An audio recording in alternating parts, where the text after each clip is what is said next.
안녕하셨어요. 안녕하세요. 어떤 분을 인터뷰를 하겠다라고 본인 스스로 계획을 잡아서 그분에 대한 질문을 한번 만들어 보자가 숙제였고요. 그래서 숙제라기보다 이제 어떻게들 준비하고 계신가 서로 이야기 나누고 서로 배우고 오늘은 그런 자리가 1부고요. 그리고 2부 뭐 굳이 2부라고 하면 이제 지금 여기 나와 있는 그 영상하고 음성 뭐 이렇게 해갖고 얘기 듣는 데서 그치지 말고 부가되는 자료를 좀 꼼꼼히 만들어서 시간이 오래 지나거나 혹은 자료들이 많아지더라도 헷갈리지 않고 구술 자료를 잘 관리할 수 있도록 하는 방법에 대해서 이따가 조성희 실장께서 좀 얘기를 해 주실 거고요. 그래서 오늘은 그렇게 진행을 할 텐데요. 기왕에 이쪽 분들이 이 숙제를 해오셨으니까 특히 허정임 선생님은 인터뷰까지 벌써 하셔갖고 그 내용도 올려주시고 해서 마이크를 제가 이렇게 전해드릴게요. 그 뭐 질문을 만들어 보신 분은 질문을 한번 소개를 해주시고 그리고 인터뷰까지 해주신 허정임 선생님은 그 얘기도 좀 해주시고 그리고 전 선생님도 그 아버님하고 말씀 나누셨다 그랬죠. 그 과정도 좀 한번 소개를 해주세요. 다 하셨는데 오늘 자료만 못 갖고 오신 거잖아요. 다 외우고 계시니까. 그럼 여기서 이렇게 마이크 돌아서 선생님까지 그냥 드런드런 하신 얘기 해주시면 돼요. 저 여기 있을게요. 네. 거기서 그 자리에서. 제가 우연한 기회에 이것도 얘기를 듣게 됐는데 사연을 딱 듣는 순간 또 어떤 생각이 떠올랐냐면 세상에 이런 얘기 한번 제보 한번 해볼까 라는 생각을 했거든요. 이게 뭐냐면 그 택배기사 아저씨 이야기예요. 그 택배기사님이 시은 한 초반 정도 되셨는데 동생이 48 되셨대요. 근데 이분이 10년 전에 사고를 당하셔가지고 정신이 좀 이렇게 좀 장애를 입으시고 뇌병변 같은 뭐 그런 게 있으셨나 봐요. 근데 이분이 10년 동안 단 하루도 안 빠지고 옆에 태우고 다니시면서 택배 일을 하시는 거예요. 회사를 그만두고.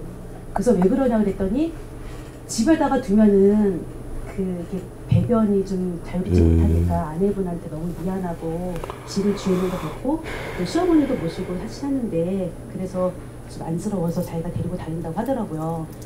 네, 그래서 그분을 섭외를 해서 제가 들은 얘기니까 섭외를 해서 인터뷰를 한번 해보려고 생각을 하고 있거든요. 제가 10가지 질문을 만들어 봤는데 첫 번째, 지금 하시는 일이 무엇인가요? 두 번째, 언제부터 하시게 되었나요? 세 번째, 다니던 회사를 그만두고 택배 일을 하시게 된 이유가 무엇인가요? 네 번째, 지금 동생분은 어떤 상태인가요? 다섯 번째, 동생의 사고 이후 많이 힘들었을 텐데 데리고 다녀야겠다는 생각을 하시게 된 특별한 이유라도 있으신가요? 여섯 번째, 10년 동안 동생과 함께 이동이 많은 일, 시간을 다투는 일을 한다는 게 쉽지 않았을 겁니다. 이런 상황에 대해 아내분은 뭐라고 하시던가요? 일곱 번째, 한 번쯤은 다 포기하고 싶다 하는 생각은 안 드셨나요? 여덟 번째, 동생에 대한 책임감, 가족이라는 이름으로 매우 힘든 일을 택하셨습니다. 좌절도 있었을 거고 힘든 상황도 있었을 텐데 그런 것들을 극복해내는 힘은 어디에서 생겨날까요? 아홉 번째, 앞으로도 계속 데리고 다니실 건가요? 그 마지막 열 번째는 희망이 없는 시대에 살고 있다고 합니다. 그러나 암흑의 시 사연은 모두에게 희망과 용기를 줄 수 있을지도 모르겠습니다. 그들에게 한마디 해주십시오. 그래서 이번 인터뷰를 하려는 그 취지는 이분의 그 불우한 환경을 얘기하는 게 아니라 이런 어려운 상황에서도 극복하고 밝고 희망찬 용기를 줄 수 있는 그런 시흥 시민들에게 그런 용기를 줄 수 있는 그런 메시지를 좀 전달하고 싶어서 인터뷰 대상자로 삼습니다. 네. 안녕하세요. 저는 연성동에 살고 있는 임경이라고 합니다. 저는 제 이웃에 아이의 아토피를 치료하기 위해서 자연치유와 먹거리에 대해서 관심을 가지고 계시는 저 이웃분을 좀 인터뷰를 해보고자 했습니다. 그래서 그분의 성함이 김길순 씨고요. 지금 시흥시 학교 급식 지원센터 교육위원장님 운영위원을 맡고 계시기도 하고요. 경기도 학교 급식 지원 물품 선정 심사위원으로 계십니다. 그리고 전 아이크 만산생협 이사장님을 역임하셨고요. 지금 안산 협동조합 협의회 회장님으로 계신다고 하시네요. 그래서 그분의 첫 번째 질문을 저는 짤막짤막하게 이렇게 질문을 문장으로 만든 것이 아니라 제가 그 자리에 갔을 때 조금 더 보태서 여쭤보고 싶어서 좀 짤막짤막하게 조금 적어왔는데요. 첫 번째는 지금까지의 자기 본인에 대해서 좀 말씀을 여쭈었기로 했어요. 그래서 출생과 학창 시절, 그 다음에 결혼과 출산, 이주 등에 대해서 본인에 대해서 좀 여쭤보려고 했고요. 두 번째로는 이주에서 살고 계신 시흥시에 대한 생각을 좀 말씀을 듣고자 했습니다. 그래서 시흥시로 이주하게 된 시기와 이유는 무엇인지, 또한 처음 정착한 방산동에 대한 기억을 좀 여쭤봤고요. 그 다음에 시흥시 학교 급식 지원센터에서의 활동이나 하게 된 계기를 좀 여쭤보기로 했고요. 그 다음에 현 시흥시 학교 급식 시스템과 친환경 농산물 분포는 어떻게 돼가고 있는지, 아이들 학교 급식에 대해서 좀 여쭤보기로 했고요. 다음에 시흥시 학교 급식 관련 식생활 교육 강의를 여러 번 하고 계시는데 그 강의 내용이 무엇인지를 여쭤보기로 했습니다. 세 번째로는 활동하셨던 아이쿱에 대해서 좀 여쭤보려고 하는데요. 아이쿱이 어떻게 설립된 협동조합인지 좀 여쭤보고, 이 먹거리 중요성을 알게 된 계기가 무엇인지 여쭤보고 싶었었고요. 그 다음에 조합원에서 이사장님이 된 그 계기가 있으셨는지 여쭤보기로 했고, 그 다음에 이사장으로서의 활동하셨던 그 내용을 좀 듣고 싶었습니다.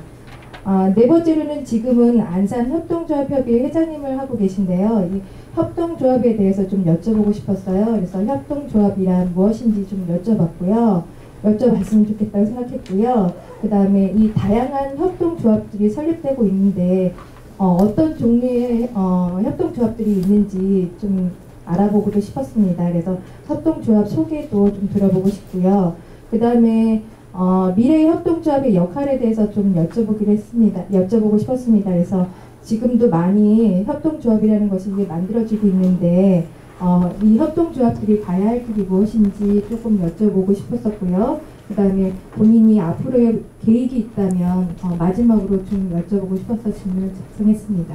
안녕하세요. 저는 시흥갯골 습지학교라고 거기에서 생태 안내인을 하다 보니까 시흥갯골을 자주 드나들어서 시흥갯골 생태공원에서 염전 반장님으로 계시는 김연순 선생님을 인터뷰하기로 했습니다. 현재 이분이 74세이신데 이분이 17살 때부터 염전 일을 하셨대요. 그래서 그분의 이야기를 들어보면 여기에 소래 염전의 이야기를 많이 알 수 있을 것 같아요. 그래서 첫 번째 질문은요. 태어나신 곳은 어디이시고 언제 포동으로 이사 오셨나요? 두 번째는 소래 염전에서 연부일은 언제부터 하셨나요? 일을 시작하셨을 때부터 폐염전 될 때까지 어떤 역할을 하셨나요? 세 번째, 염전에서 연부의 하루 일과는 어떻게 되나요? 네 번째, 소래 염전은 갯골을 중심으로 부흥교 넘어 포동, 장곡동, 월곡동, 인천 지역별로 부르는 명칭이 있던데요. 구별로 어떻게 부르나요? 다섯 번째, 염전은 계절별로 하는 일이 다른데 계절별 중요한 일은 어떤 것이 있나요? 여섯 번째, 염전에서 소금이 생산되는 과정을 설명해 주시고요. 천일염 제조 과정에서 중요한 것은 어떤 것이 있나요? 일곱 번째, 염전 반장은 염도 관리를 하고 날씨 예측을 하는 등 중요한 능력을 요하는데 오랜 세월 경험에서 오는 날씨 예측의 예를 들어봐 주세요. 여덟 번째, 1996년 소래 염전이 문을 닫고 생태공원이 조성되어 염전이 다시 조성되어 다시 연부로 돌아오시기까지 어떤 일을 하셨고 약 40여 년간 몸 담으셨던 염전이 문을 닫았을 때는 어떤 마음이 드셨나요? 아홉 번째, 지금 염전에서는 갯골로 들어오는 바닷물을 이용하지 않고 지하에서 퍼올리는 안반 해수를 이용하는데요. 이런 방법은 어떻게 알고 하시게 되었나요? 열 번째, 지금 생태공원에는 예전 소래 염전에 미치지는 못하지만 염전이 조성되어 운영되어지고 있는데 소래 염전의 역사와 문화를 알리기 위해서는 젊은 연부의 양성이 필요하다고 개인적으로 생각되어지는데 어떻게 생각하시나요? 네, 여기까지 질문이고요. 저는 이 연부 어르신의 이야기를 담으려고 과정을 신청을 하긴 했는데 제대로 구술을 할 수 있을까 그런 걱정도 조금 들면서요. 잘 되었으면 하는 생각입니다. 안녕하세요. 대하동에 살고요. 60년을 살았습니다. 제 나이는 59고요. 아버님도 그러니까 3대가 같이 살았어요. 이제 아버님을 사실 생각이 나더라고요. 그래서 그날 바로 아버님을 이종순 씨가 기록하시고 뭐 질문 안 해도 뭐 그분들 다 아니까 그분이 살아온 거를 쭉 얘기를 들었는데 85세예요. 지금도 살아계시고 정정하신데 그 세대는 다 고생했어요. 누구나 다 고생했습니다. 왜? 일제 말기였어요. 일제 말기에 막 그런 것 같은 뭐 공출이라든가 굉장히 힘들었고 그다음에 바로 18살 때 6.25가 납니다. 6.25 났는데 이분이 이렇게 도망가야 되는데 나이가 어리다고 안 갔어. 그러다 끌려갔습니다. 끌려가서 그 뭐 고생하시다 함흥 그 함흥에 그 이번에 그 뭐죠 그 국제시장에 나오는 그 큰 배를 타고 거제 들어와서 방공 수용소에서 이렇게 올라오시면서 고생 많이 하셨죠. 그거는 할머니의 기도라고 하시더라고요. 할머니 기도로 죽었던 아들이 둘인데 살아 들어와서 또 바로 군대 갑니다. 또 바로 군대를 가시고 그리고 제대하시다가 이제 새마을 지도자, 농촌 지도자 이 시흥시에서 할 수 있는 걸 다 하셨어요. 최영숙 씨, 그 아들은 어땠을까요? 똑같이 이렇게 활동을 그건 또 어떤 가문에 그런 것 같아요. 아버님이 그러니까 저도 이렇게 해야 되는 줄 알았어요. 봉사를 해야 되고 이게 뭐 해야 되는 줄 알고 또 아버님이 표창장을 많이 받으면 이걸 받아야 되는 거고 왜냐면 그게 교육이 가장 필요한 것 같아요. 그래서 그분이 이렇게 살아온 거를 보면서 또 안학군수라는 책을 내셨어요. 자기가 살아온 자서전을 내고 백상이 되는 또 수필집을 내셨어요. 그럼 책을 내야 되나 보다. 의미감인 것 같아요. 그래서 저도 백상이라는 책을 똑같이 풀을 냈어요. 그래가지고 이걸 냈는데 그래서 그분이 살아온 거를 이제 좀 들어보면은 제가 이제 보았던 거기 때문에 저가 만약 아버님의 삶을 살려면 전 못 살 것 같아요. 전 이대로 내 인생에도 좀 이렇게 아니라는 것도 있겠지만 너무 힘이 들었어요. 왜? 자기 자신이 힘든 게 아니라 타인적으로 외부적으로 힘들었던 거죠. 여러분들은 굉장히 행복한 거죠. 지금 보면은. 그래서 이런 부분에서 내가 할 수 있는 방법은 뭘까 해서 이렇게 베푸는 삶 그런 것이 큰 것 같아요. 그래서 그거는 이제 기록을 좀 이렇게 우리 이종순 씨가 하셨는데 오늘 안 가져오셨네. 그래도 발표하면 좋은데 밴드에다 올리겠습니다. 수고하신 여러분께 감사드립니다. 감사합니다. 안녕하세요. 저는 정왕동에서 온 박혜숙입니다. 간단하게 저거만 봤습니다. 적었는데 누구를 했냐? 제 신랑을 대상으로 제 신랑을 대상으로 해서 이 구슬 기록을 어떻게 할까 그래서 질문을 하면서 해보았습니다. 제 신랑은 어쨌거나 저희 가정은 다문화 가정이고 제 신랑이 이 나라에 와서 이 시흥이라는 땅에서 일을 하고 있기 때문에 그래서 그 기록을 내 딸이 알기를 바랬습니다. 내 딸이 내 아빠가 어디에서 와서 어디에서 정착을 해서 살고 있고 어떻게 살아가는가 그거를 나중에 커서 그거를 기억했으면 하는 바람에서 제 신랑을 대상으로 구슬을 기록을 한번 해보고 싶었습니다. 그래서 제 신랑에게 질문을 간단하게 몇 가지만 해봤습니다. 첫 번째로는 언제 한국에 왔는가. 그래서 저희 신랑이 말을 했는데 1999년도에 김포공항으로 들어왔다고 합니다. 그때 김포공항으로 들어왔는데 그때는 인천공항이 없었기 때문에 김포공항으로 들어왔다고 하네요. 그래서 저도 그때 처음 알았습니다.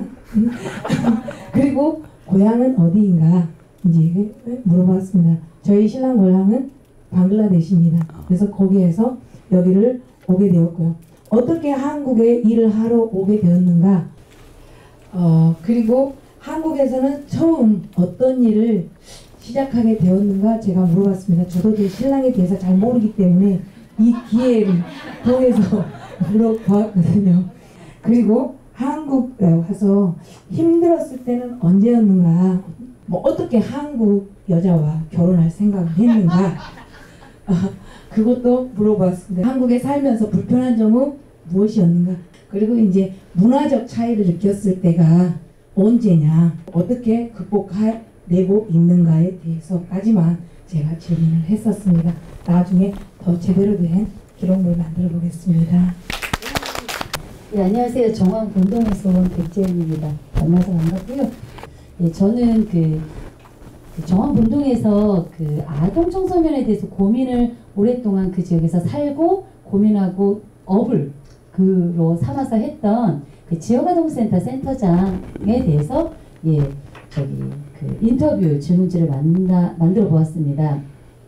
태어난 곳과 언제 정황본동으로 이사 왔는지, 정황본동에 이사 왔을 때 그 첫 소감, 저도 그쯤에 왔는데 진짜 황당했거든요. 그래서 그거 소감과 어떤 계기로 정황본동에 이사 오게 되셨는지,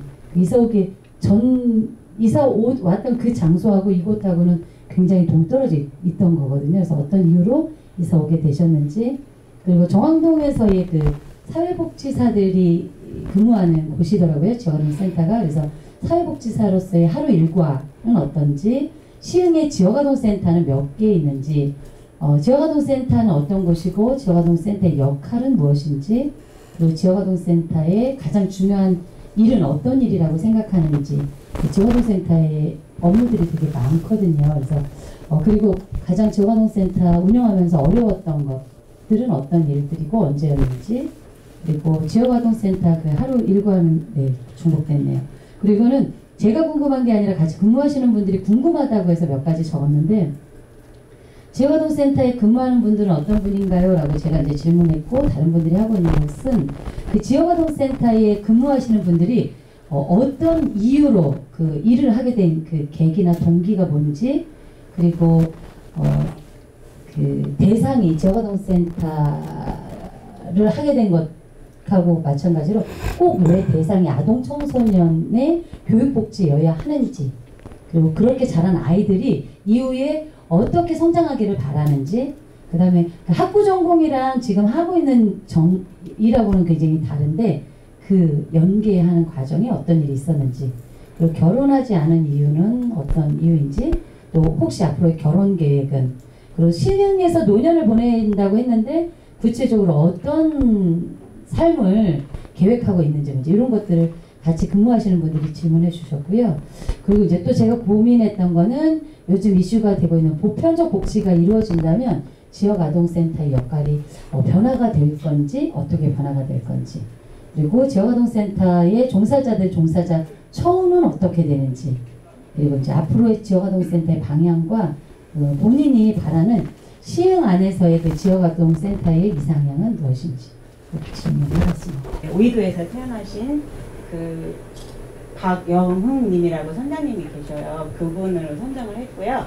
처음에 오이도로 이제 불러지기 전에 그 전에 지명이 이제 여러 가지 있잖아요. 뭐 오지대 뭐 그런 말들이 있는데, 이제 그런 거 말고 실질적으로 그분이 어렸을 때 이제 그 마을에서 불려지던 이름이 뭐였나, 이제 그거를 한번 여쭤보고 싶었고요.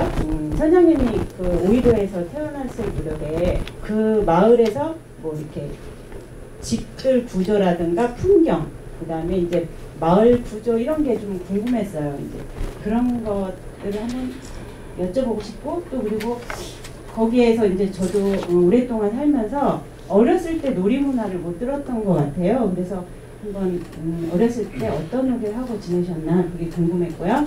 그 앞말, 가운데 살막, 뒷살막 이렇게 불려졌었는데, 그게 그러니까 언제부터 그분이 사셨을 때 언제부터 그런 말들이 나왔으면, 그리고 뭐 신포동, 보조기, 배다리, 소래벌, 칠호 이런 말들이 많이 쓰이는데 그런 쓰임새가 분명히 이름이 있을 것 같아요. 그래서 어떻게 쓰였는지 한번 또 여쭤보고요. 주로 이제 생업이 뭐 조개를 캔다거나 고기를 잡는다거나 그런 것도 있었을 텐데, 그런 거 말고 또 다른 경제 활동이 어떤 것들이 있었나, 또 그것에 대한 궁금증이 있었고요. 수자원에서 봉사하기 전하고, 또 그 다음에 학술조사에서 관련 조사 자료에서 이루어졌을 때 그 마을 주민들이 분명히 뭔가 반대를 한다거나 어떠한 일을 했을 것 같아요. 다 뭐 찬성, 이렇게 이주를 하니까 다 찬성하자 뭐 이러진 않았을 것 같고요. 뭔가 뭐 반대 의견도 있었을 것 같은데, 그 의견, 그거를 한번 직접적으로 들어보고 싶었습니다. 감사합니다. 저 지금 이렇게 몇 분들 질문 준비하신 거 들으면서 속으로 딱 두 글자 떠올랐습니다. 뭘까요? 대박. 요즘 애들 말로. 우선은 정말 마음으로 준비를 하고 계시구나. 이게 첫 번째 놀란 거고요.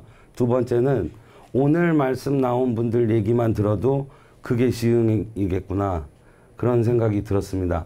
이제 예를 들면 지역아동센터 마지막에 하셨거나 또 아이쿱 생협 약간 사회적인 부분하고 맞닿아 있는 이야기들이 나올 수 있겠고요. 또 이주 노동자로서 한국 분과 결혼해서 정착해서 2세를 낳고 사는 주민도 계셨고, 또 아까 연부로서 활동하셨던 분도 계셨고, 전 선생님 부친과 같이 이 지역에서 태어나서 쭉 사셨던 분도 계시고, 뭐 빠뜨린 분 계실 텐데요. 고단한 삶을 살고 계시면서도 우리 동시대를 사는 우리들에게 희망의 메시지를 주는 그런 분도 계셨고, 이분들 모아놓으면 그게 시흥이잖아요. 그분들 이야기 모아놓으면 2015년 오늘의 시흥이고요. 이런 역사가 어디 있겠습니까? 그래서 내용에 또 놀랐고, 정말 꼭 지금 준비하고 계신 분들 인터뷰 했으면 좋겠고요. 우리 시흥시에서는 이분들의 목소리를 담을 마당만 준비해 주시면 될 것 같아요. 그게 좀 어려운 일이지만 그런 생각이 들었는데, 조금만 보완했으면 싶은 거는, 이제 몇 분 중에는 그 구술하시는 분, 말씀하시는 분의 삶의 내력에 대해서 질문을 하신 분 계셨어요. 그 아이큐 생협 준비하셨을 때는 이제 어떤 삶의 내력을 가졌는지, 저는 이 부분이 참 중요하다고 생각을 합니다. 그러니까 사생활이고 하기 때문에 좀 말씀하시기 어려운 부분이 있다면 그것까지 꼬치꼬치 묻지는 마시고요. 예, 꼬치꼬치 묻지는 마시고 다만 해주실 수 있는 만큼. 왜냐하면 한 사람이 자라면서 자기의 인생관이라고 그럴까? 세상을 보는 눈이라고 그럴까? 이런 것들이 어떻게 형성됐는지는 유년 시절에 겪었던 경험들, 특히 가족하고 또 특히 부모님하고 겪었던 일들, 우리 어머님, 우리 아버지는 어떻게 얘기했어? 혹은 이제 어린 시절 부모님이 없었던 분 같으면 이제 같이 살던 그런 시설이나 아니면 또 친척 댁에서 겪었던 경험들, 이게 한 사람의 인생에 있어서 이 생각을 규정하는데 꽤 큰 부분을 차지한다고 봐요. 그래서 이분은 어떻게 인생관을 형성했나를 여쭙기 위해서는 어린 시절에 인상 깊은 그 대목들을 여쭤보는 게 좀 필요하다고 봅니다. 그래서 앞으로 여러분들께서 인터뷰하실 때는 그런 부분들을 가능한 한 좀 한번 해보시는 게 좋겠다고 생각이 되고요. 그리고 오늘 이렇게 준비하신 분들 뵈면 이게 시간이 꽤 걸릴 거예요.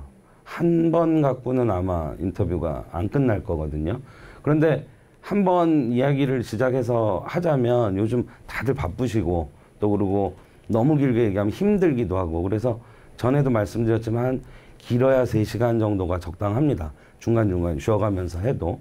그러니까 언뜻 제가 듣기에도 뭐 한 5-6시간 정도씩은 다 하셔야 될 것 같아서 한 2차례는 최소 생각하셔야 되지 않을까.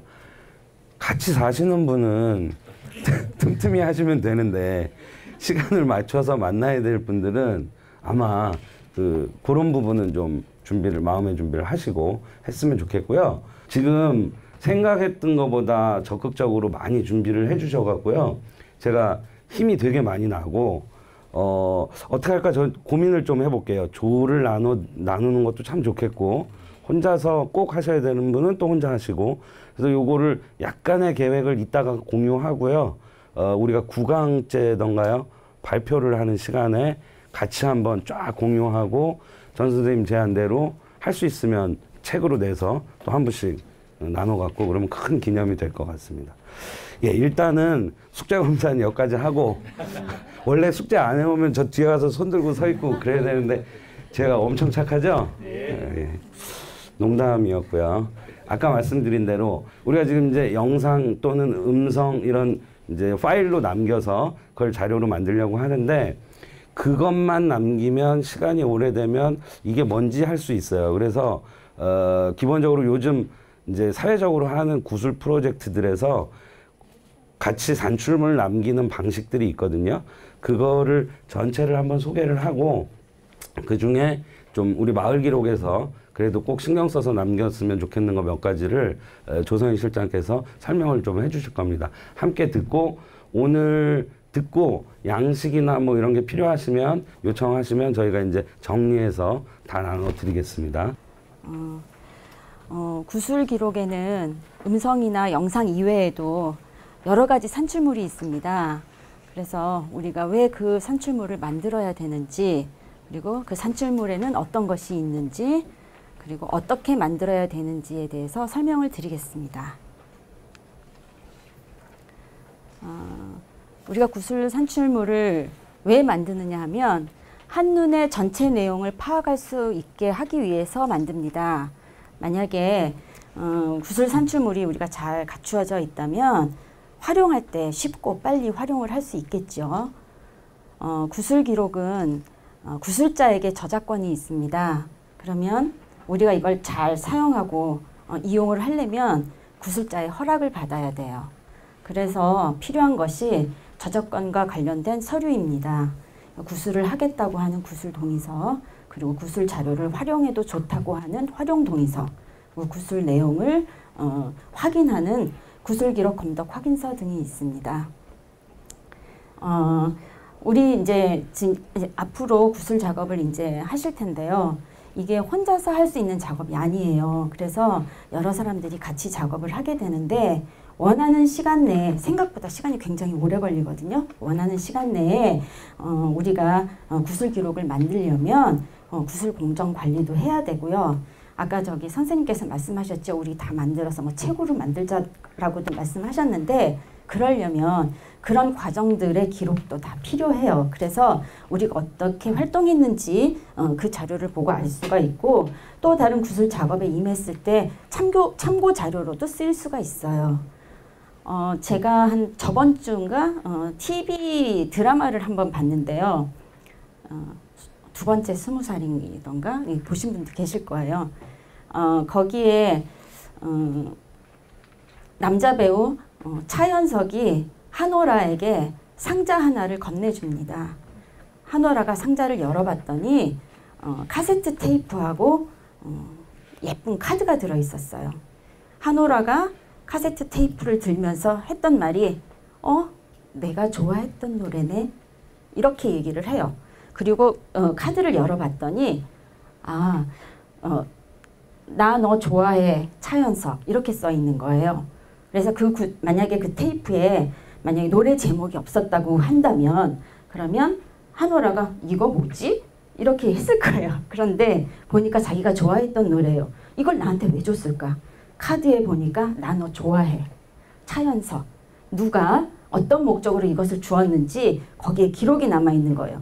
제가 봤을 때 조금 아쉬웠던 거는 그 기록을 만들었던 날짜까지 기입을 해놨으면 그러면 진짜 의미 있는 기록이 될 텐데, 이걸 언제 만들었는지 보니까 카세트 테이프인 거 보니까 고등학교 시절에 만들었던 것 같아요. 그래서 우리가 지금 만드는 것은 그냥 그 영상 기록 하나만 남기는 게 아니라 왜 이걸 만들었는지, 내용이 무엇인지에 대해서 지금 이제 배워보도록 하겠습니다. 구술 체록 단계별, 그러니까 구술의 처음부터 끝까지 한 3가지 정도의 단계로 나눌 수가 있는데요. 지금 여기에는 각각 그 단계별 산출물에 대해서 제가 기록해 봤습니다. 이거는 그 예전 시간에 학교장님께서 여러 번 말씀해 주셨기 때문에 참고로 보시면 될 것 같습니다.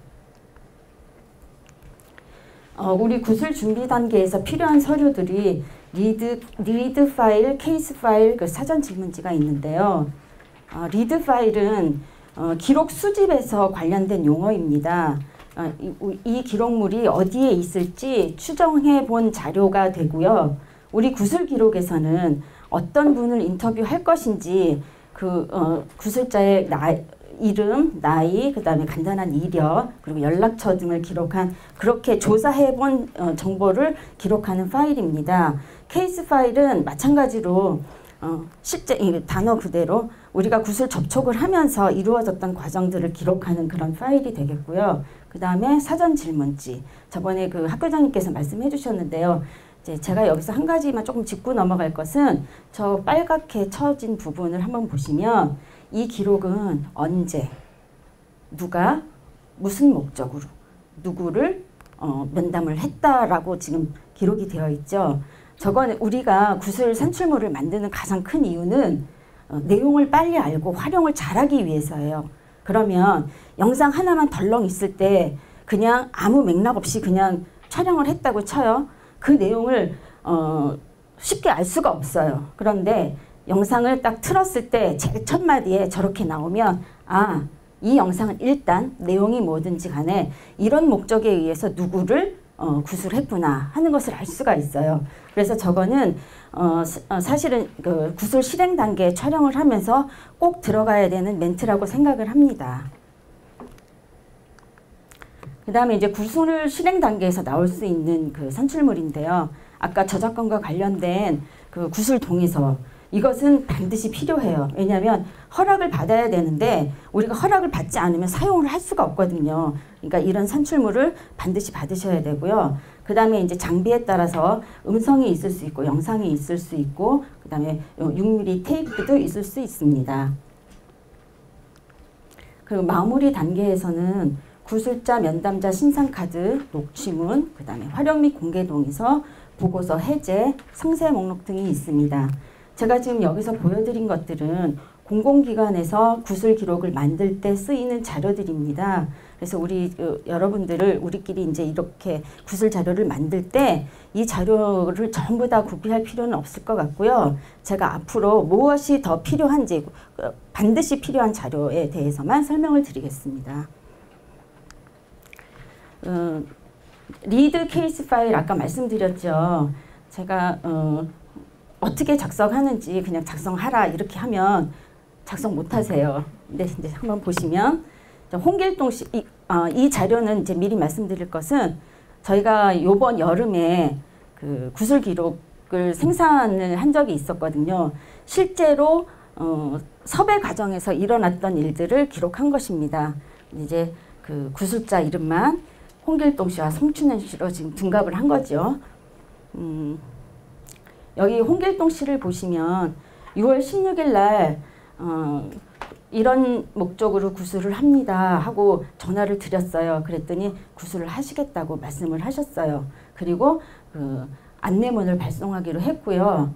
그 다음에 19일 날 안내문을 발송한 다음에 21일 날 다시 전화를 드렸어요. 안내문 잘 받으셨어요 하고 전화를 드렸더니 그 안내문 받으신 홍길동 씨가 두 주간의 시간을 두고 좀 자료를 정리해 본 다음에 다시 답을 하겠다 이렇게 말씀을 하셨어요. 그래서 2주 후에 전화를 드리기로 했는데 2주도 안 돼서 다시 전화가 왔어요. 그러면서 면담을 하시겠다고. 근데 면담 날짜가 7월 20일입니다. 이 경우는 처음에 섭외했던 거하고 면담이 실행됐을 때하고의 시간차가 한 달도 넘게 걸렸어요. 이런 케이스가 있고요. 성춘영 씨를 보시면 또 마찬가지로 16일 날 전화를 드려서 이런 구술 사업이 있는데 구술에 좀 참여해 주십시오 하고 말씀을 드렸더니 그래 나 할게. 그래서 19일 날 6월 19일 날 구술을 하기로 했어요. 그래서 면담이 확정된 상태고요. 그 다음에 그러고 나서 밤새 잠 못 주무신 것 같아요. 그 다음날 아침에 다시 9시도 되기 전에 연락이 왔어요. 뭐라고 연락이 왔냐면 19일은 그냥 사업 내용을 듣는 것으로 하자. 그리고 전화를 끊었어요. 그래서 19일 날 만나기로 계속 약속은 유지된 거죠. 그런데 오후에 또 다시 전화가 왔어요. 그래서 19일 날 사전 면담 하지 말고 그냥 전화로 설명해 줘. 그렇게 해서 또 전화로 사업 설명을 드렸어요. 그리고 나서 내가 좀 생각해 볼게. 이렇게 말씀을 하셨어요. 그래서 6월 19일 날 또 다시 전화를 드렸어요. 어떻게 생각은 좀 해보셨나요? 이렇게 말씀을 드렸더니 그러면 사업에 관련된 자료를 내가 받은 다음에 검토하고 그 다음에 사전 면담한 다음에 결정하겠다 이렇게 말씀하셨어요. 그래서 홍보 자료를 저희가 안내문과 홍보 자료를 발송을 한 다음에 7월 1일 날 사전 면담을 했어요. 그런데 결론은 거절하셨어요. 제가 이제 이 파일에서 조금 아쉬운 점은 뭐냐면 거절한 사유에 대해서 기록하지 않은 것이에요. 만약에 거절한 사유가 극복이 될 수 있는 거라면 그 사유만 극복을 하면 면담을 할 수가 있는 거였거든요. 그러니까 예를 들자면 내가 지금 감기가 심하게 걸렸어. 그래서 못하겠어. 이럴 수도 있고요. 또 내가 지금 다음 주부터 한 달간 여행을 가야 돼. 그래서 못하겠어. 이랬으면 감기가 다 나은 다음에 다시 섭외를 할 수도 있고 아니면 여행을 갔다 온 다음에 다시 섭외를 해서 면담을 받을 수가 있잖아요. 그래서 그런 게 지금 적혀지지 않은 것이 조금 아쉽고요. 이렇게 이제 과정을 기록해 놓는 것은 우리가 어떻게 활동을 했는지에 대한 자료거든요. 그리고 이게 지금 어느 날 갑자기 6월 16일 거부터 7월 1일 거까지 적는 게 아니고요. 순차적으로 우리가 적어 나가요. 그러면 지금 이 구술 진행이 어떻게 되고 있는지 이 파일 하나만 딱 보더라도 이 사람들이 지금 이렇게 진행을 하고 있구나. 이 과정의 기록이 되는 것이거든요. 이것을 남겨놓으면 나중에라도 또 비슷한 유형의 그런 구술 기록을 만들 때가 생길 때 참고 자료로 삼아서 그 시행착오를 줄일 수가 있어요. 그래서 이것은 반드시 남겨놓는 것이 필요합니다. 그리고 이제 구술 실행 단계에 들어섰을 때 나오는 산출물인데요. 원래 아까 말씀드렸듯이 저작권과 관련됐을 때 구술 실행 단계에서 그 구술 동의서를 받잖아요. 그리고 원래 그 활용 동의서는 그 공공기관에서는 마지막 단계에서 받아요. 그런데 우리는 한꺼번에 같이 받는 것도 괜찮을 것 같아요. 여기 그 동의서의 내용은 어떤 목적으로 구술 자료를 받는지 그리고 어떻게 사용할 것인지에 대해서 자세히 기록할 필요가 있어요. 우리가 왜 그 뭐 인터넷에서 회원 가입을 한다든가 뭐 신용카드 이런 거 만들 때 약관 읽어보시는 분 계세요? 안 계시죠? 예, 그냥 사인하신다고요. 그래서 이걸 구두로 꼭 설명을 해야 돼요. 우리가 이런 자료를 만들 것입니다. 이렇게 활용하겠습니다. 허락해 주십시오. 하고 반드시 받아야 되는 거예요. 막 구두로 설명하고 받아야 되는 거예요. 어떤 분들은 그래 알았어. 사인 굉장히 좋아요. 어디 이렇게 사인하는 거. 사인 그냥 해 놓으시고 난 그런 거 한 적이 없는데 라고 말씀하시는 분도 계세요. 그래서 사업 내용을 자세하게 설명할 필요가 있어요. 그 다음에 이제 우리가 촬영을 하잖아요. 아까 리드 멘트 꼭 넣으셔서 촬영을 한 다음에 영상 산출물을 정리를 하게 되는데요. 여기 보면 그 폴더가 2014 와우 페스티벌이라고 되어 있고 파일이 5개가 들어있는데 사람 이름 3명하고 그 다음에 M모로 써있는 그 코드 같은 거 이런 파일이 5개가 들어있더라고요. 그 2014 와우북 페스티벌은 그 사단법인 와우책 문화예술센터가 저희 협력법인이에요. 그런데 작년에 그러니까 1년에 한 번씩 행사를 하는데 그 홍대 그 주차장 거리하고 그 주변에서 책 축제를 열어요. 책뿐만 아니라 다양한 전시도 하고 강연도 하는 그런 프로그램인데 작년에 10주년이 됐어요. 그래서 10주년을 기념해서 저희가 미니 인터뷰를 했거든요. 시민들 이제 돌아다니면서 미니 인터뷰를 해서 자료를 선물한 적이 있어요. 그때 만든 자료고요. 그런데 이제 제가 원래는 이런 자료를 만들 때 아까 말씀드렸잖아요. 자료를 활용하려면 활용 동의서가 필요한데 미니 인터뷰지만 활용 동의서도 전부 다 받았고요. 사전 질문지도 한 5개 정도 있고요. 리드 파일은 아니지만 케이스 파일로 길거리에서 접촉을 했잖아요. 그래서 나이, 간단한 직업, 그 다음에 이메일 주소. 일단 이렇게 동영상 촬영을 했으니까 보내드려야 되잖아요. 그래서 이메일 주소도 받고, 그 다음에 연락처도 받고 해서 그랬던 자료들이 다 있습니다. 그거는 다 그 와우책에 다 드렸고요. 제가 이제 우리 내부에서, 연구원 내부에서 이제 미니 인터뷰를 한 것들, 우리 자료를 저는 좀 이렇게 가끔 보고 또 이런 일이 있을 때 이런 기회에 여러분들께 소개시켜 드리려고 파일만 달랑 받았던 거예요. 제 노트북에 있는 파일이에요. 그런데 3개는 그런 것 같은데 2개는 뭔지 잘 모르겠어요. 그래서 이것들이 다 사이즈가 적어서 제가 전부 다 확인을 했거든요. 그래서 다음 페이지에 보신 것처럼 산출물을 이렇게 정리를 했어요. 여기 보면 폴더를 2개로 나눠놨어요. 하나는 2014 와우 페스티벌이고요. 하나는 연구원 인터뷰, 내부 인터뷰예요. 하나는 이제 여기 그 M모라고 써 있었던 그 파일은 뭐였냐면 저희는 이제 구술 자료를 생산을 할 때 전문 촬영팀이 같이 다녀요. 그런데 홈비디오 카메라가 집에 있는 거예요. 그래서 이걸로 찍으면 얼마나 잘 나오는지, 목소리가 얼마나 잘 담기는지 테스트해 보려고 연구원 내부에서 저렇게 이제 촬영을 해봤던 거고요. 그래서 폴더를 2개로 나누고 이제 각각 그 파일에다가 날짜와 그다음에 간단한 그 주제 그리고 구술자 이렇게 기록을 했어요. 또 어떻게 생각하시면 아니 폴더에 2014 와우 페스티벌 이래 놓고선 뭔 파일에도 또 저렇게 써나 이렇게 생각하실 수 있어요. 그런데 저처럼 여러분들께 보여드리기 위해서 카피를 하나 떠갖고 와요. 그러면 날짜하고 이름만 있으면 이 이름은 구술자인 것 같은데 날짜는 이건 것 같은데 내용이 뭐지?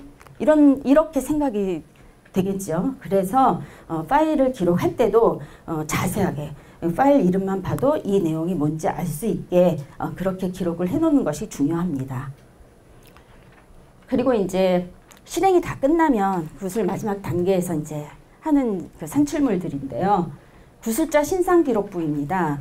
여러분들 이렇게 한번 보시면 꼭 이력서처럼 생겼죠. 그런데 이력서랑 다른 게 있어요. 과제명이 있고요. 그 다음에 면담 일시가 있고요. 면담자가 있어요. 이것은 구술자에 대한 이력을 적어 놓은 것이고요. 이 구술자 신상 기록부만 봐도 왜 우리가 이 구술자를 섭외를 했는지의 내용이 나오고요. 그 다음에 또 다음번에 이와 비슷한 유사한 또 구술 기록 촬영이 있을 때 이 신상 기록부만 봐도 이 분을 섭외를 할지 말지 결정을 할 수가 있어요. 사실 이게 또 중요하다고 생각되는 또 하나의 이유는요. 우리가 너도 알고 나도 하는 그런 사람들은 인터넷에서 보면 이력이 다 나와 있어요. 그렇죠? 그 어떤 정당인 또 국회의원 또 대법원장 이런 분들은 이력이 다 나와 있는데 일반 개인들은 이력을 알기가 굉장히 힘들어요. 그래서 리드를 구성하기가 너무너무 힘든 거예요. 어떤 이력을 가졌는지 잘 모르잖아요. 그런데 이런 기록들을 저희가 마을 기록을 만들 때 다 수집해 놓으면 그 기록만 봐도 또 다른 구술 기록을 만들 때 구술 대상자가 될지 안 될지를 이 기록만 봐도 알 수가 있죠. 그래서 리드 개발할 때 조금 참고 자료가 될 수 있어요. 그래서 구술자 신상부를 꼭 기록을 해놓고요. 그 다음에 이제 면담 일지가 있는데요. 이거는 구술 촬영을 하고 난 다음에 바로 기록하는 거예요. 여기에 보시면 이거는 이제 구술이 3회차 이루어져 있고요. 그리고 이제 면담 후기를 작성하시는데요. 1회차 면담이 끝난 다음에 면담자가 이 면담 후기 1차 면담 후기를 작성하고요. 2회차 끝나고 나면 또 2차 면담 후기를 작성하고 3차 면담이 끝나고 나면 3차 후기 면담 후기를 작성을 합니다. 그 다음에 여기 보시면 주요 면담 내용이랑 면담 주제 주요어가 있죠. 이것은 녹취문이랑 상세 목록이 나온 이후에 작성하시면 됩니다. 이 면담일지는 회차별로 매번 작성을 안 하시고 그러니까 여러 장 작성을 안 하시고 한 장에다 이렇게 같이 작성을 하시면 될 것 같고요. 이 부분은 면담자가 반드시 면담이 끝난 이후에 잊어버리기 전에 이것을 작성하게 됩니다. 그 다음에 이제 녹취문인데요. 녹취문은 구술자가 말한 그대로를 글로 옮긴 것입니다. 그래서 녹취문을 작성해 놓으면 구술 내용을 빨리 파악할 수 있어요. 예를 들어서 한 1시간짜리 영상의 내용을 우리가 알려면 어떻게 해야 될까요? 여러분들 어떻게 하실 것 같아요? 이제 영상이 하나 있어요. 1시간짜리 내용을 알고 싶어요. 그러면 1시간 동안 영상을 봐야 돼요. 나는 귀도 밝고 눈도 잘 보이고 그래서 1.2배속, 1.5배속으로 짧게 들을 수 있어. 이렇게 말씀하시는 분들이 계신데요. 절대 그렇지 않아요. 왜냐하면 내가 만든 사람이면 모르지만 처음 듣는 사람은 구슬의 내용을 전혀 이해를 할 수가 없거든요. 그래서 1시간 동안 이렇게 영상을 들어야 되는 거예요. 그런데 녹취문을 만들면 1시간짜리는 보통 한 15장에서 20장 정도의 녹취문이 나옵니다. 그러면 1시간 동안 들어야 될 거를 짧은 시간 안에 볼 수 있겠죠. 그냥 한 1, 20분 안에 구슬 내용을 전부 다 파악할 수 있어요. 아, 영상 1개인데 1개만 나 그냥 들을래. 이렇게 하실 수도 있는데요. 요 근래에 저희 연구원에서 지금 구슬 기록을 만든 것 중에 9개짜리 영상이 있어요. 9개짜리 내용을 전부 다 보려면 9시간이 걸리겠죠. 그거 영화도 아니고 못 봐요. 그 내용에 관심이 있거나 막 흥미가 있어서 듣는 거 아니면 그거 굉장히 힘들거든요. 그럴 때 녹취문을 만들어 놓으면 짧은 시간에 구슬 내용을 빨리 파악할 수가 있어요. 그리고 사람이 저도 지금 조금 걱정이 되는데요. 머릿속에 생각하는 거하고 말하고 지금 다르게 나오고 있는 것 같아요. 그러니까 예를 들어서 머릿속에는 A라고 생각했는데 나는 분명히 A라고 얘기했는데 찍어놓은 거 보면 B라고 얘기를 했어요. 그리고 또 착각을 하는 경우가 있어요. 착각을 해서 마치 그게 사실인 양 이렇게 말씀을 하셨는데 나중에 보니까 어머 나 그거 착각하고 잘못 얘기했어. 이런 경우도 생기고요. 또 잘 기억이 나지 않아서 그거 뭐더라 진짜 뭐지 이렇게 하고 말씀을 하시고 나 조금 있다가 생각나면 다시 얘기해 줄게 이렇게 말씀하시고 넘어간 부분들도 있어요. 그리고 뭐 인명이나 단체, 사건 이런 것들의 부연 설명이 필요한 경우도 있어요. 우리가 영상을 딱 찍어놓고 나서 그거 어떻게 할 거예요? 내가 잘못했으니까 이거 없던 걸로 다시 하고 처음부터 다시 해. 이렇게는 할 수 없거든요. 그렇다고 다시 편집을 해서 또 똑같은 옷 입고 똑같은 장소에서 이렇게 하고 같이 또 영상을 만든다고 해서 띄워놓을 수 있는 것도 아니에요. 그랬을 때 녹취문에다가 주석 처리를 해요. 이거는 구슬자가 잘못 기억하고 잘못 구슬했다.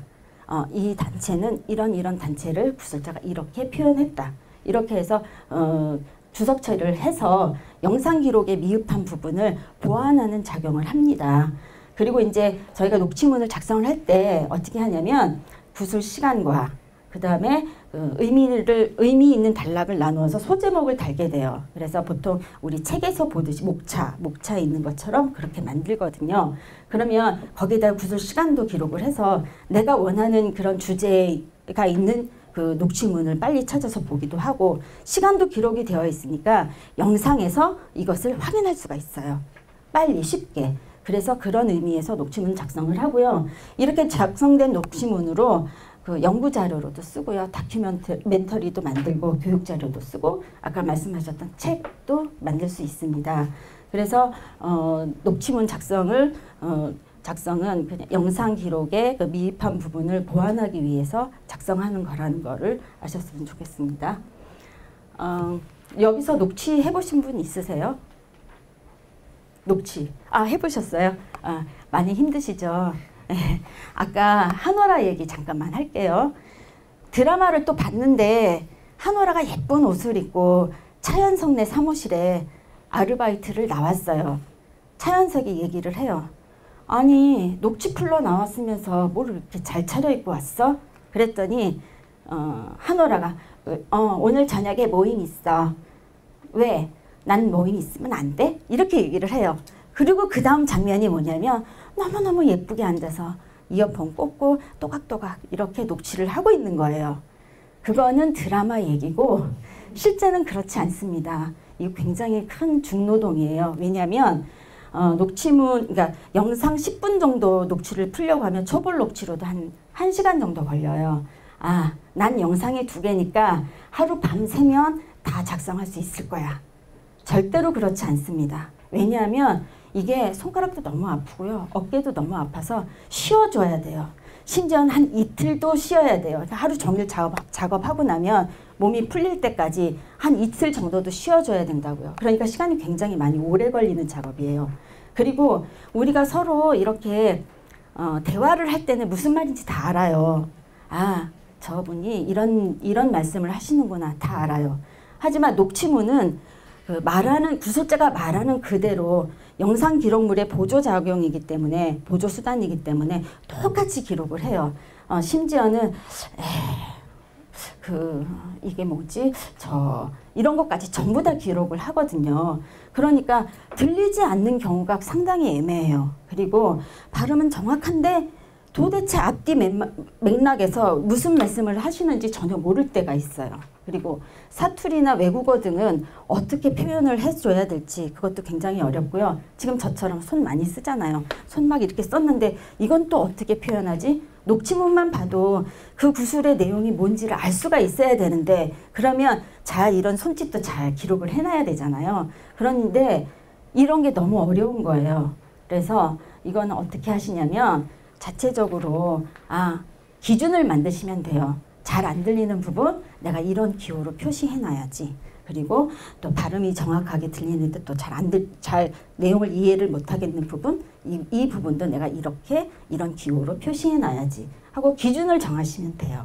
그리고 사투리 같은 경우에도 내가 이거는 다 표준어로 기록할래 그러면은 표준어로 기록하시면 되고요. 외국어 같은 경우에 그냥 영문 원어로 써줄 것인지 아니면 한글로 쓰고 바로 해서 영문을 병기를 할 것인지를 정하시면 돼요. 원래 그 녹취문은 면담자가 작성하는 게 원칙이랍니다. 그런데 면담한 사람이 면담도 하고 조사도 하고 다 못해요. 그래서 옆에서 누군가가 도와주는 사람이 꼭 필요하거든요.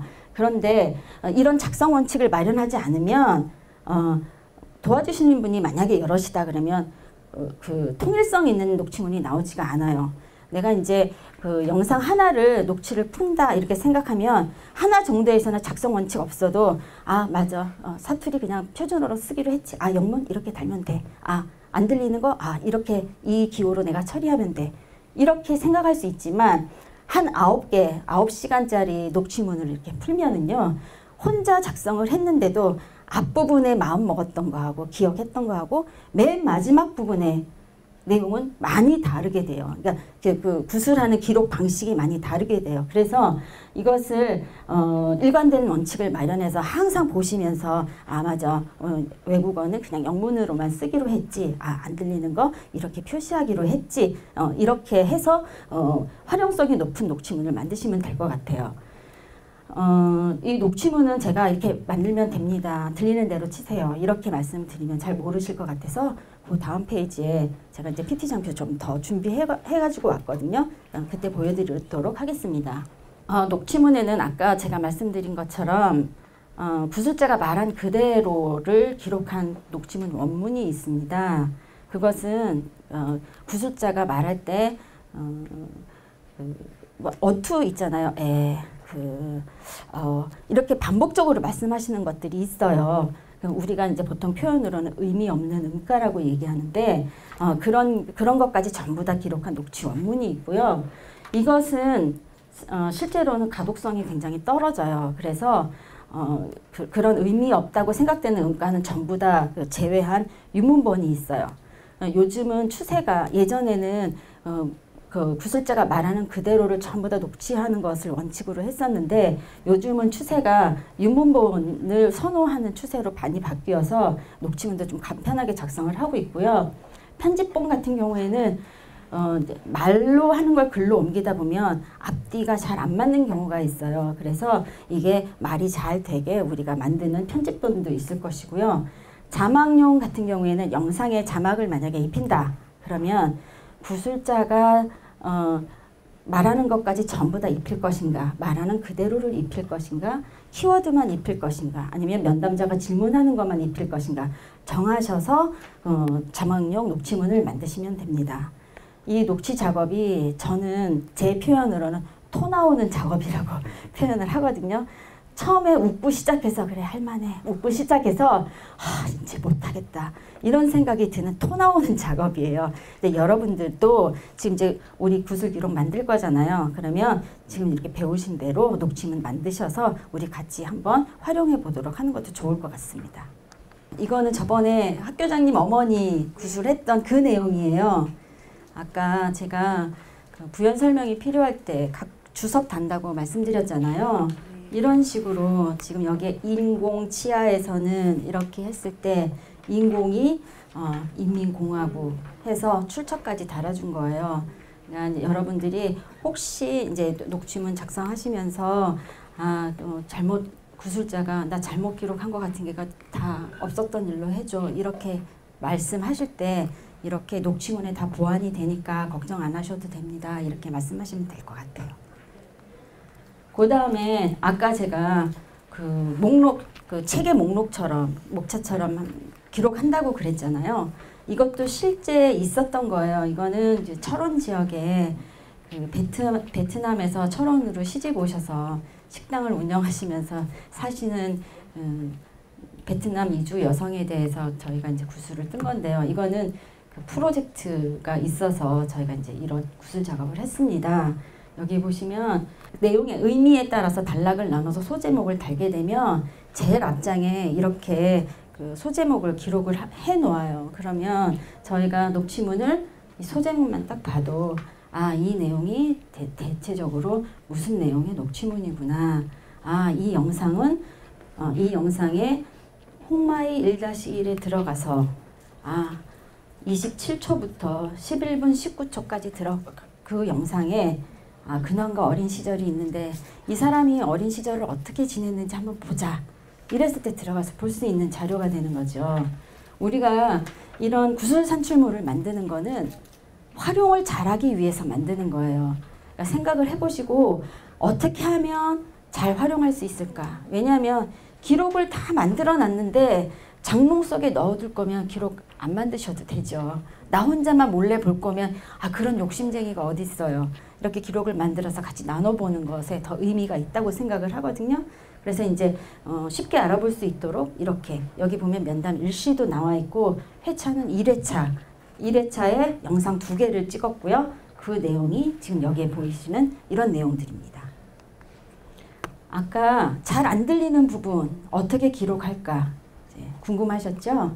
저 같은 경우에는 이렇게 기록을 해요. 그리고 대부분의 사람들이 X 3개 이렇게 해서 시간을 기록을 합니다. 구술의 내용은 누가 제일 잘 알까요? 구술자가 제일 잘 알아요. 그리고 또 누가 잘 알까요? 면담자가 제일 잘 알아요. 녹취를 하고서 면담자가 이 내용을 확인해서 제대로 된 기록을 넣으라는 의미에서 시간까지 기록을 하는 거예요. 그러면 녹취문이 다 완성됐을 때 X가 하나도 없냐? 그렇지는 않아요. 구술자도 내가 뭐라고 했는지 잘 모르는 발음이 있어요. 그래서 그럴 때는 그냥 X는 X대로 남기는 거죠. 그래서 이렇게 X는 이런 식으로 작성을 하시면 될 것 같고요. 그 다음에 몸짓, 손짓 어떻게 기록할까? 이제 궁금하셨죠? 이 사례는 실제로 제가 어떤 어르신을 우리가 이제 구술을 한 건데요. 그분이 젊은 시절에 수의사를 하셨대요. 그래서 돼지가 죽는 장면을 저렇게 이제 표현을 하셨는데요. 사각개짝 판자가 여기를 콕 찔렀어. 이렇게 말씀을 하셨어요. 그런데 여기에 녹취문 자체에 사각개짝 판자가 여기를 콕 찔렀어. 여기가 어디지? 녹취문만 봤을 땐 전혀 모르잖아요. 그래서 이렇게 이제 지문을 기록해 놓은 것이고요. 그러면 지문을 어떤 때 기록하느냐? 꼭 필요할 때 기록하시면 됩니다. 그건 여러분들이 판단하시면 될 것 같고요. 그 다음에 이제 녹취문이 다 나오면 아까 소제목도 달보다 했잖아요. 그러면 이제 상세 목록을 만들게 됩니다. 이 상세 목록은 뭐냐면 우리가 음악 CD 같은 거 사면 뒤에 음악 목록 나오죠. 그런 목록을 지금 만드는 거거든요. 아까 녹취문에 전부 다 소제목까지 다 달려 있으니까 아주 간단하게 기록을 할 수가 있어요. 이 상세 목록은 회차별로 한 장씩 기록을 합니다. 그래서 여기 보면 과제명도 들어가 있고요. 구술 개요. 소제목을 넣으시면 될 것 같고요. 색인어는 인명, 지명, 단체명, 또 사건명 등에 대해서 기록을 해놓으면 되고요. 구술 상대 목록에는 우리가 처음에 아까 소제목 달았을 때 시간까지 같이 기록했었잖아요. 그래서 일시 및 연구자 소개, 또 시간 얼마, 최근 근황 어떻게 됐다고 이렇게 이제 기록을 하는 거예요. 우리가 구술 기록을 딱 만들어 놓고요. 너무너무 바빠요. 이 내용이 뭔지 빨리 알아야 되겠어요. 그러면 뭐만 보면 될까요? 상세 목록 한 장만 딱 보면 아 이거 무슨 구술이구나. 아 과제는 어떤 목적으로 이런 구술이 만들어졌구나. 아 이런 얘기가 이 영상에는 들어있구나 하는 걸 알 수가 있어요. 더 바쁘다. 그러면 면담일지만 보시면 돼요. 아까 면담일지에 주제어하고 구술 기록, 개요를 이렇게 적는 란이 있었잖아요. 그건 마찬가지로 구술 개요와 구술 색인어 요거 두 가지를 거기다 기록을 하시면 되거든요. 그래서 우리가 구술 산출물을 열심히 다 만들어 놓은 구술을 어떻게 하면 빠른 시간 내에 활용을 할 수 있을까 하는 목적에서 만드는 것이기 때문에 될 수 있으면 상세하게 기록하셔서 저런 자료를 다 갖고 계시면 그러면 우리가 같이 활용할 수가 있는 거예요. 요 다음 페이지에는 제가 영상을 하나 준비를 해 갖고 왔는데요. 아까 제가 말씀드렸다시피 저희 와우북 페스티벌에서 저희 연구원 내부 그 연구원을 인터뷰한 내용을 지금 제가 틀어드리겠습니다. 이게 원래 한 6분 정도 되는 건데요. 제가 솜씨는 없지만 제가 영상을 자르고 했습니다. 한번 보시겠습니다.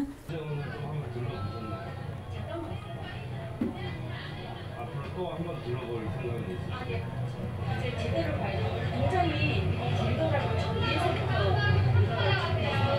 저는 여기 지금 주변한 거거든요. 여기 집에서 책들도 없고 저 위로 가요. 책 부스들도 있고 네. 또 강연이나 공연이나 뭐 콘서트 등등 있지 않습니까? 그런 데도 한번 가보시려고 해주세요.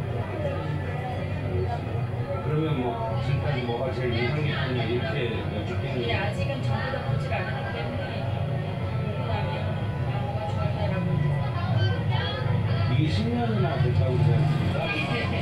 내년에도 하겠죠. 하게 되면 참여를 하실 생각이 그러니까 이렇게 구술 기록 남기는 부스로 참여하는 거 말고 그냥 뭐 일반인으로 참여할 생각이 있어요. 왜냐면 작년에도 한다고 했을 때 제가 굳이 와보고 싶어 했었는데 일이 관계로 못 왔었거든요. 네. 그래서 앞으로는 이제 한번 참여를 했으니까 다음번에는 좀 쉽게 가벼운 마음으로 참여를 할 수 있게 주변에도 소개하실 의향이 소개도 많이 했는데요. 요새 대학 수시가 많이 겹쳐가지고 어떤 사람들도 많이 와우 페스티벌 관련해서는 그렇고요. 평소에 책 별로 안 좋아하신다고 하셨는데 요즘 그래도 읽으신 책이 뭐 있잖아요. 그 정신 자서전이라고 있잖아요. 그 중에 좀 기억이 많이 나는 거. 강한석 의장 자서전. 올해 나온 책이죠? 네네. 책 제목이 뭔가요? 정치는 가슴. 이게 인상 깊으셨어요? 예, 많이 인상 깊었습니다. 가을인데 누가 좀 책을 선물할 일이 있다. 그러면 어떤 책을 하실 것 같아요? 꼭 책 제목이 아니더라도.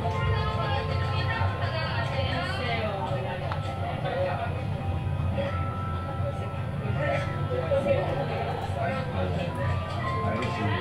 다시 와우 페스티벌에 대해서 뭐 바라는 점 여쭈면서 마무리하려고 했는데요.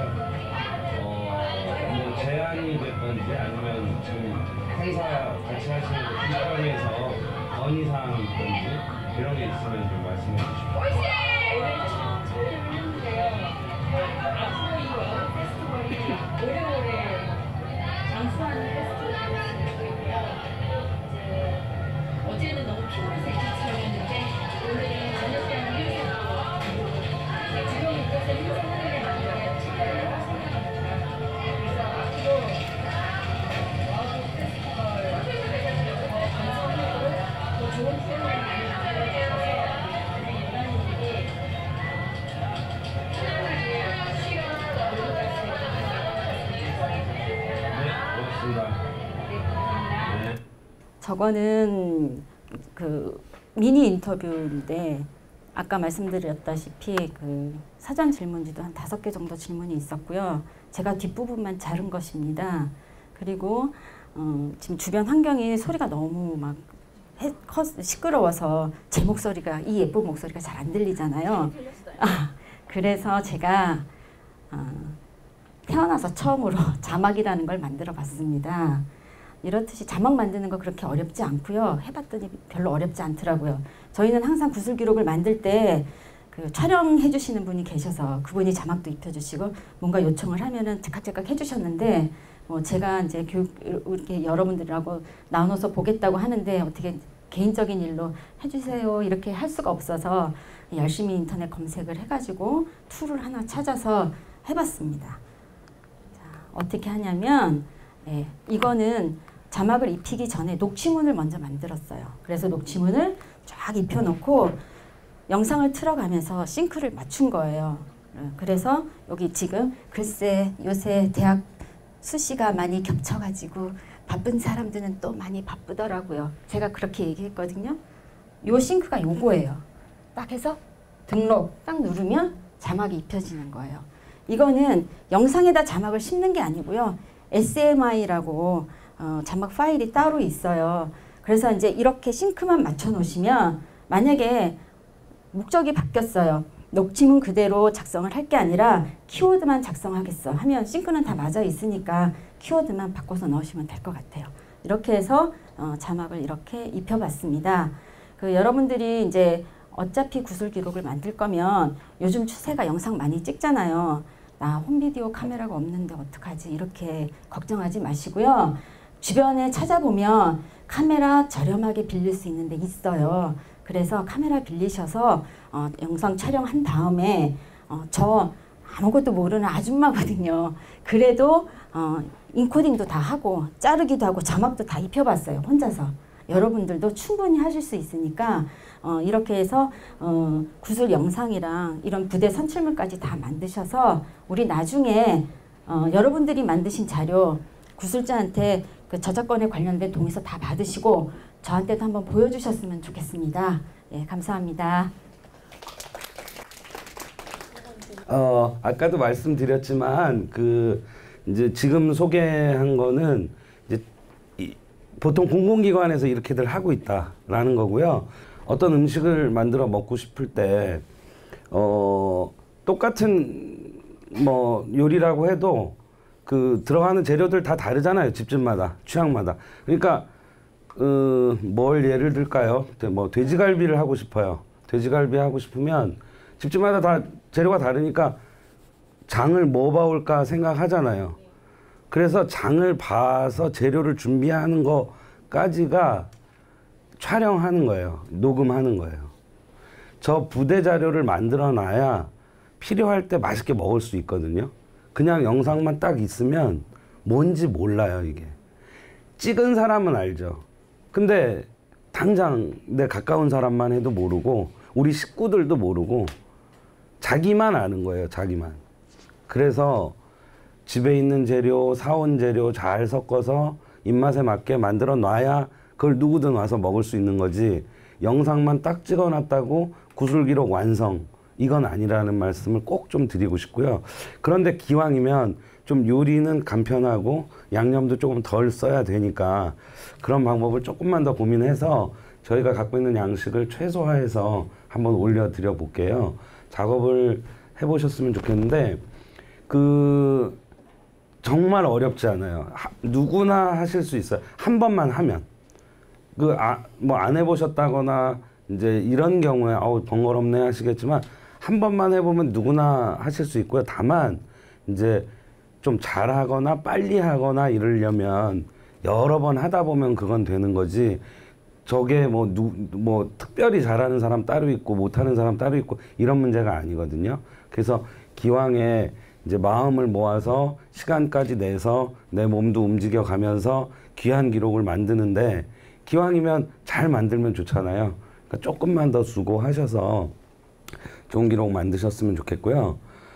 오늘 말씀해주신 조 실장님은 다음에 우리가 이제 발표하고 그럴 때도 함께 같이 이제 이야기 나누고 그러실 건데 워낙에 저 프리랜서로 녹취문 작업을 쭉 몇 년간 해오셨었어요. 그래갖고 우리가 프로젝트 국가기관 거 이렇게 하려고 그럴 때 니네 팀의 녹취문 조성희 씨가 하냐 안 하냐 이래갖고 한다고 그러면 일 주고 안 한다고 그러면 안 주고 녹취문에 이제 조예가 깊으셨던 분인데 작년에 우리 연구소 만들면서 이제 제가 그 스카웃을 했죠. 그래서 지금은 구술 전반을 다 관리해 주시고 직접 참여하시고 그러고 계신데 지금 말씀하신 것처럼 실장님 항상 하는 얘기가 나도 몇 년 전에는 인터뷰 잘 몰랐다. 요즘 이렇게 이제 사회 전반적으로 관심이 있어 하면서 한 5, 6년 되신 것 같아요. 이 작업에 참여하신 지가.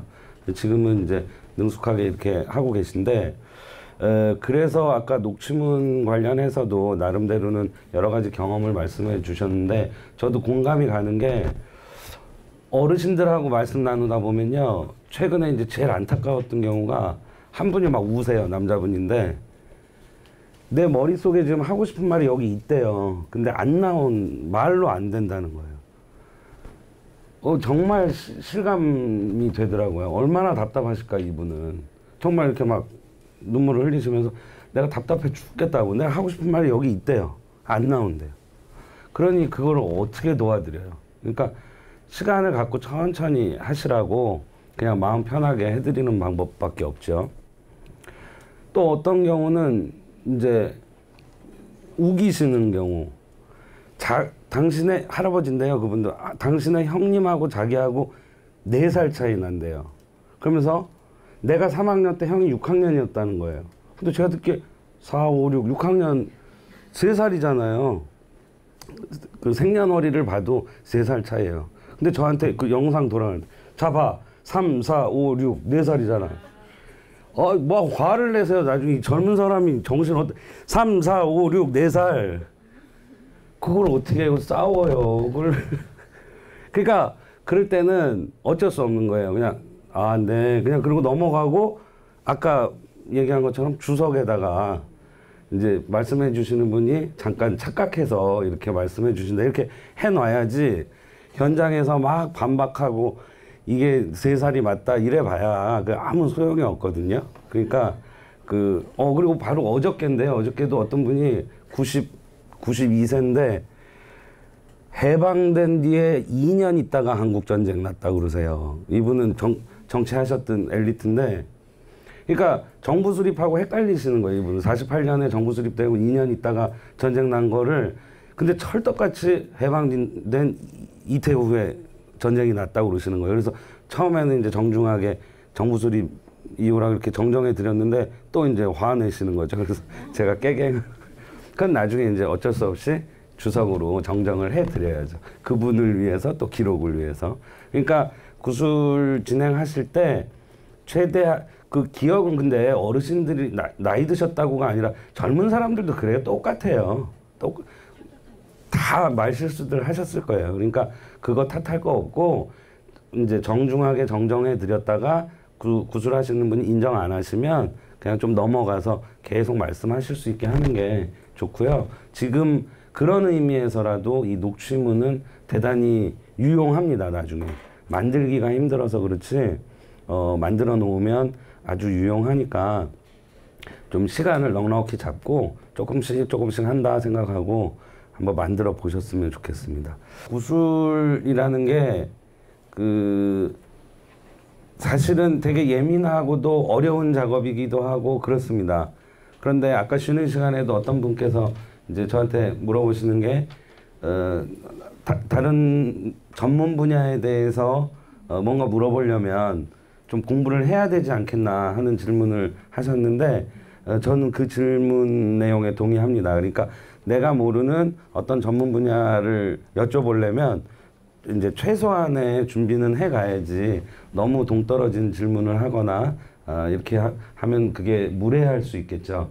그런데 그 공부라는 게 뭐 대단한 공부라기보다도 요즘에는 인터넷이나 이런 데서 정보를 얻기가 그래도 한결 수월하니까 인터넷 등을 통해서 용어 정도, 그 다음에 최근의 이슈라든지 그 분야의 아주 중요한 사실관계라든지 이런 거를 좀 검색해서 공부하시는 정도면 충분히 되실 것 같고요.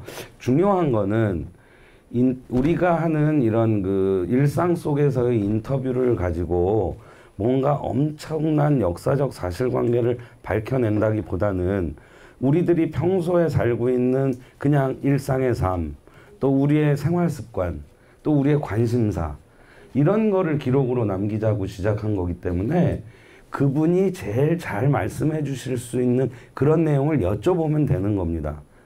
그래서 뭐 너무 긴장하고 거창할 필요 없이 상대방, 구술자가 제일 재밌게 잘 말씀해 주실 수 있는 부분, 그런 부분을 여쭤보면 된다는 거죠.